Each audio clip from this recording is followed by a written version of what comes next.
Everyone, आज मैं आप सबके सामने क्लास 6 के हिस्ट्री बुक का फर्स्ट चैप्टर एक्सप्लेन करने जा रही हूँ। ये सिर्फ क्लास 6 के बच्चों के लिए ही नहीं बट जो सिविल सर्विसेज के एस्पिरेंट्स हैं उनके लिए भी बहुत हेल्पफुल होगा। तो चलिए अब हम पढ़ते हैं अपना chapter what, where, how and when. History में ये जो क्वेश्चंस है ये बहुत इंपॉर्टेंट है। इस चैप्टर में कुछ क्वेश्चंस जो हम कवर करेंगे वो मैंने बोर्ड पे लिख दिए हैं। तो चलिए स्टार्ट करते हैं। पहला क्वेश्चन है कि what can we find about the past. हम पास्ट के बारे में क्या क्या पता कर सकते हैं। इतिहास, हिस्ट्री बहुत वास्ट है, हम बहुत कुछ पता कर सकते हैं। जैसे वहाँ उस समय में लोग कैसे रहते थे, क्या कपड़ा पहनते थे, किस तरह के उनका जीवन था, क्या काम करते थे, बच्चे क्या खेल खेलते थे, क्या खाना खाते थे, ऐसी बहुत सी चीजें। दूसरा सवाल है यहाँ पर वेयर डिड पीपल लिव।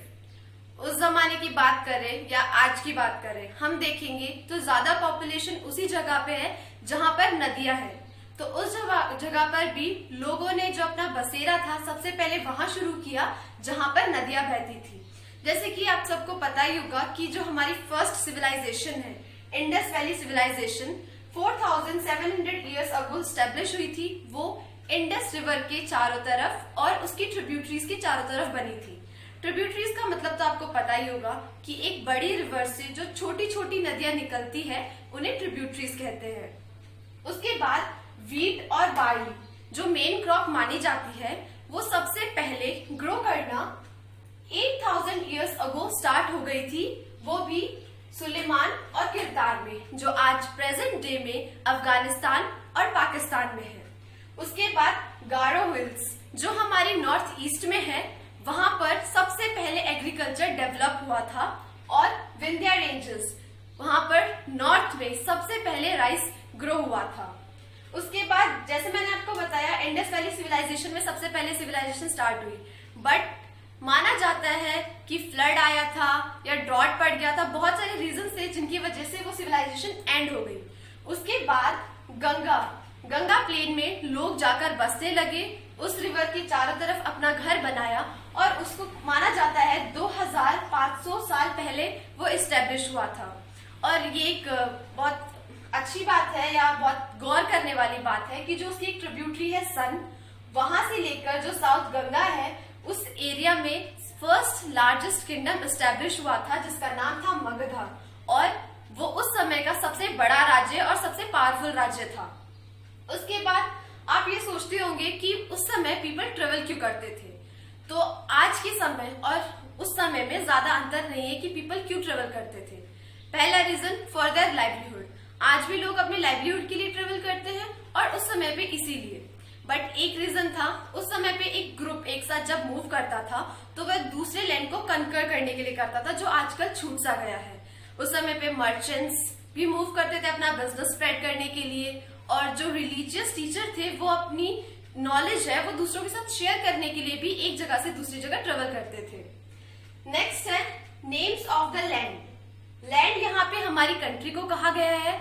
हमारी कंट्री के जो दो नाम हमें पता है, इंडिया एंड भारत, वो कैसे पढ़े यहाँ पे मैं आपको वो एक्सप्लेन करूंगी। इंडिया, हम जानते हैं कि उस समय पे बहुत सारे लोग हमारे देश पर कब्जा करते रहते थे। तो एक ग्रुप था ईरानियन पीपल का जो कि नॉर्थ वेस्ट से आए थे। उस समय वो लोग इंडस रिवर के बारे में जानते थे और वो इंडस रिवर को हिंदुस और इंडुस बोलते थे। और जो लोग इंडस रिवर के ईस्ट में रहते थे उन्हें इंडियंस कहते थे। वहीं से हमारे देश का नाम इंडिया पड़ा। और अब बात करेंगे भारत की।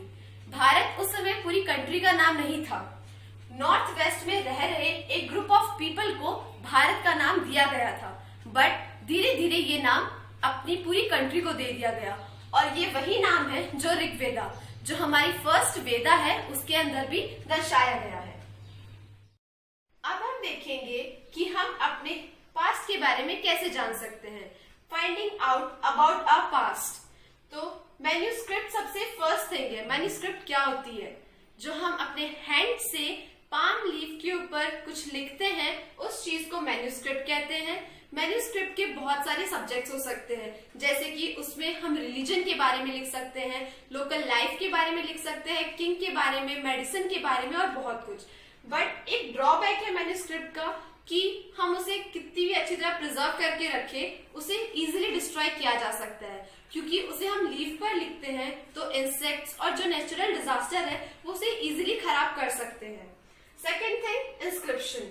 इंस्क्रिप्शन वो होता है जो हार्ड सरफेस के ऊपर हम चीजों को इंस्क्राइब करते हैं, लिखते हैं, उसे इंस्क्रिप्शंस कहते हैं। जो किंग्स थे वो जो बड़े बड़े बैटल्स जीत के आते थे, उस चीज की बहुत बड़ी विक्टोरियस इंस्क्रिप्शन जो पिलर्स बनाते थे, जैसे आपको अशोका के बारे में पता है जिसमें उन्होंने अपने धम्मा के बारे में मेंशन किया है, उस चीज को इंस्क्रिप्शन कहते हैं। थर्ड थिंग है हिस्टोरियंस। हिस्टोरियंस कौन होते हैं? हिस्टोरियंस वो लोग हैं जो हमारे पास्ट के बारे में पढ़ते हैं और हमें हमारे पास्ट के बारे में और भी डिटेल्स में चीजें बताते हैं। नेक्स्ट है आर्कियोलॉजिकल सोर्सेज। आर्कियोलॉजिकल सोर्सेज क्या होता है? कुछ भी हो सकता है, जैसे कोई पुराने ब्रिक्स हो, कोई पुरानी बोन्स हो, पुरानी जो छोटी छोटी ऑब्जेक्ट्स होते हैं, उससे आर्कियोलॉजिकल सोर्सेज कहते हैं और इनकी स्टडी आर्कियोलॉजिस्ट करते हैं। जो ऑब्जेक्ट्स हिस्टोरियंस ढूंढते हैं उनकी स्टडी जो करते हैं वो आर्कियोलॉजिस्ट होते हैं। फिर यहाँ पे एक चीज है डिसाइफरमेंट।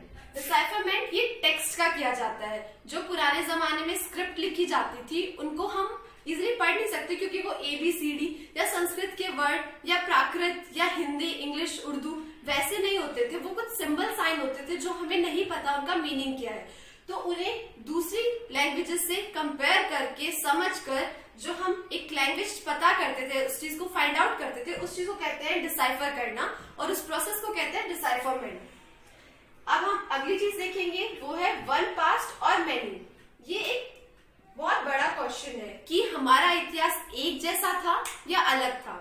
तो अब आप खुद देखिए, आज के समय की सोचिए, जो हमारी यूनियन टेरिटरी है अंडमान एंड निकोबार, उसमें जो लोग हैं वो अपना खाना आज भी खुद हंटिंग, फिशिंग उसकी मदद से करते हैं। बट हम जो अर्बन एरियाज में, सिटीज में रहते हैं, वो अपने फूड के लिए दूसरों पे, लाइक फार्मर्स पे डिपेंडेंट है। तो जब हमारी हिस्ट्री में इतना अंतर हो सकता है तो पुराने जमाने के लोगों में क्यों नहीं? तब किंग की हिस्ट्री अलग होगी, फार्मर की हिस्ट्री अलग होगी और हंटर्स और गैदरर की हिस्ट्री अलग होगी। अब चैप्टर के एंड में आते हुए हम सबसे मेन फेज है उस पर ध्यान देंगे, डेट्स। हिस्ट्री में डेट्स का बहुत इंपॉर्टेंस होता है, इसीलिए मैं आपको एक्सप्लेन करूंगी डेट्स कैसे लिखी जाती है।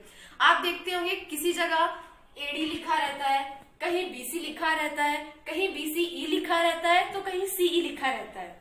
तो ये जो लाइन है ना, आप इसे टाइम पीरियड समझ लीजिए। और ये जो मैंने यहाँ 0 मेंशन किया है, ये 0 उस टाइम पीरियड को माना जाता था जब Jesus Christ, founder of Christianity, उनका जन्म हुआ था। उनके जन्म से पहले का जो पीरियड था उसे BC या बिफोर क्राइस्ट या बिफोर कॉमन एरा कहा जाता है। और जो मेरे राइट साइड में मैंने लिखा है AD, एनो डोमिनी, ये वह समय था जो जीसस क्राइस्ट के जन्म के बाद का समय है, या जो अब भी चल रहा है, क्योंकि इसे CE भी कहते हैं, मतलब common era. Thank you for watching my video. अगर आपको मेरी वीडियो पसंद आए तो इसे लाइक और सब्सक्राइब जरूर कीजिए। और इस चैप्टर से रिलेटेड अगर आपको कोई डाउट है तो वो आप मुझसे कमेंट सेक्शन में पूछ सकते हैं। और इस चैप्टर से रिलेटेड जो नोट्स है वो मैंने डिस्क्रिप्शन बॉक्स में दे दिया है, वहां पे लिंक है, आप उसे जरूर देखिएगा। Thank you.